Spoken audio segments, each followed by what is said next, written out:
This summer, I had big goals for this channel. I thought high school's over, I've got college mostly figured out, so let's go crazy on YouTube.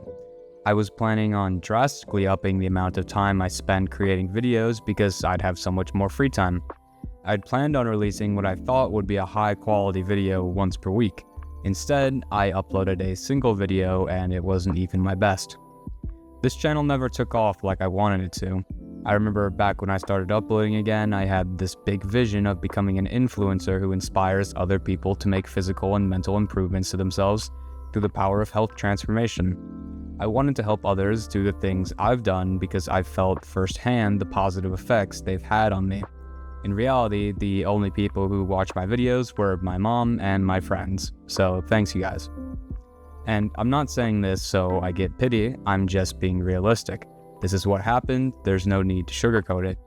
I realize that these kinds of things require attention and my channel won't grow unless I put effort into it. I don't feel like the YouTube algorithm is against me.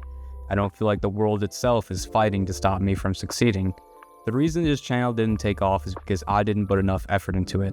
Again, I'm just being honest, my videos are nothing crazy. I think the information I give is great, but unfortunately I make videos, not articles. Every single other aspect that makes a good video, the editing, the delivery, the thumbnail, the title, etc., I'm well aware that I'm not so great at all that. What I'm getting at is this channel is a failure because I let it fail. The fault lies in no one else but myself. I can make a million excuses to protect my ego, but I'm too logical to convince myself through cognitive dissonance there's another answer. I'll give myself a little slack and admit that it's not like I've just been sitting on the couch all summer. I've had a lot of change happening around me and I've had a lot to work on. However, I had the time, even if I didn't feel like I had the time. I could have been more efficient, planned better, and used free time differently. You know what? I'll even play devil's advocate for myself. I could say there's thousands of people doing the exact same thing as me. With so much competition, it's hard to stand out. This is, in my opinion, wrong on multiple accounts. First of all, YouTube fitness is big, but it's not the biggest niche. People still blow up gaming, which has way more competition. Plus, even if YouTube fitness was as big as gaming, for example, that doesn't mean the competition is equal. It's not as if every other person with the same dream as me is going to work as hard, efficiently, and intelligently as those who are actually successful. No. The reason my channel didn't blow up has nothing to do with luck or competition. If I really had made something special, it would have gotten noticed. To be honest, I really have not had that much motivation recently to create videos.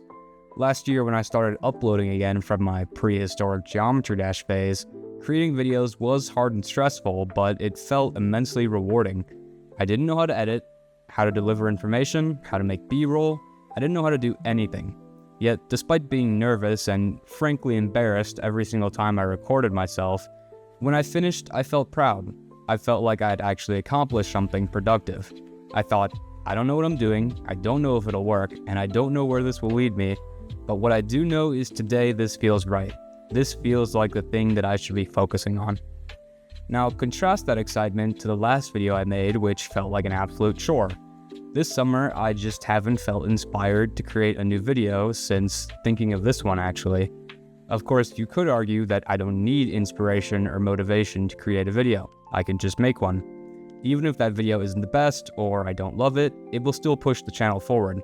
And that's certainly a fair point. I definitely could have used more grit. I agree that for most things in life, and for most people, especially in this age of instant gratification, toughing it out to some extent is needed. If you rely purely on motivation, nothing's gonna get done. At the same time, this channel was originally fueled by intrinsic motivation. Now, I'd be lying if I said that if I made a video that got a ton more views and a ton more likes, that wouldn't motivate me. But when I started this channel, I had no expectations of getting paid or getting famous. Sure, it would have been nice, but the reason I started uploading again is because I felt like it mattered and it felt like a new challenge that I was excited to get better at.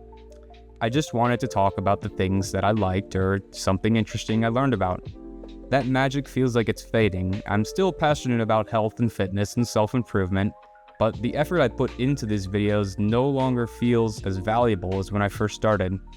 Maybe it's because the initial excitement has worn off. Maybe it's because I let myself down and followed a self-fulfilling prophecy of failure. Or maybe it's because YouTube is simply no longer the thing for me to focus on at this time in my life. Much more likely, like most things, it's not one of these, and simply a combination of all of them. So from a statistics standpoint, this channel was hot garbage. However, I think I'm okay with it being a failure because I still feel like I got a lot of perceivable value from trying out YouTube.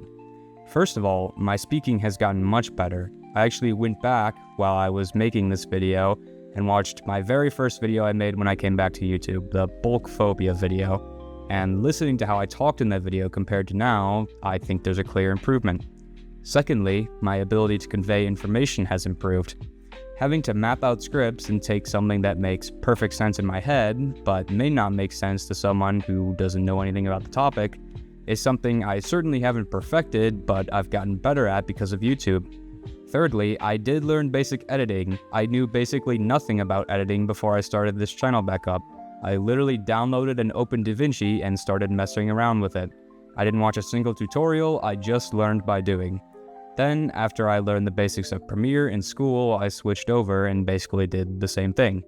I can't make super fast, stimulating transitions with tons of bright colors and flashing images and sound effects, but I feel confident enough to open the software and not feel overwhelmed.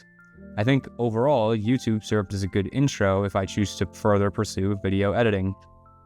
Finally, and this is probably the most important thing YouTube has done for me, is that I conquered a fear.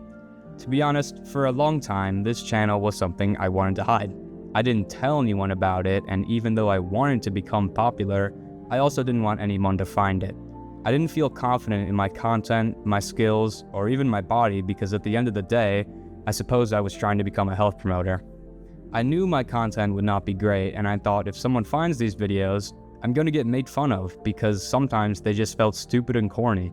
Yet, I kept uploading my stupid and corny videos anyway. I kept uploading videos scared and nervous and never knowing if my content would actually improve. And for that, I'm proud of myself. On a real note, I have no regrets about dreaming big and falling short of my goals. I feel like everyone who's ever succeeded in anything always falls short of the way they envision their goal inside their head. Dreaming big and failing to reach your ambition is still better than dreaming small and achieving all your goals, because if you can't dream big, the best you'll ever accomplish is probably average. There's nothing inherently wrong with being average, but that's not the life I want to live. I want to soar above the mean and claw at what some may consider to be futile attempts of achieving something greater than myself, whatever that may look like in the future. So what if I envisioned myself becoming a popular YouTuber and literally being able to lift weights for a living? So what if I envisioned myself being able to collaborate with my favorite content creators? So what if I envisioned myself creating a system that allowed me to teach other people how to teach other people so my growing knowledge could become even more widespread? At some point or another, I actually pictured in my head these things happening. The direction this channel is going, it doesn't look like any of those are going to happen in the near future, but I'm okay with that. So that leaves us with the question of what's going to happen to this channel. I don't think I'll stop uploading forever, because at the end of the day, I still, for the most part, enjoy making videos. But I think I'm just gonna stop beating myself up so much when I'm not being productive if I don't make a video. I think going forward, I want to focus on the best of the best topics, the ones that I genuinely feel super excited to talk about, that I think will really benefit the most people. Of course, I've always tried to make videos like this, but I think I'm going to focus on that even more going forward. This means videos are probably going to slow down because, frankly, a lot is changing in my life right now. This was quite the yap sesh, but I hope through my personal reflection, you heard something useful. Have a good day, you guys.